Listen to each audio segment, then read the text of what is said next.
Гүлзат Мамытбек 1982-жылы 12 мартта Жалал-Абад облусунда туулган.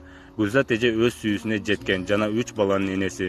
Бирок күйөөсү үйдө отур деп эч жака чыгарбаганынан күйөөсү менен ажырашууга туура келип ажырашып кеткен. Ошентсе да 3 баласы бар экенин айтып, бактылуу эне экенин билдирип келет.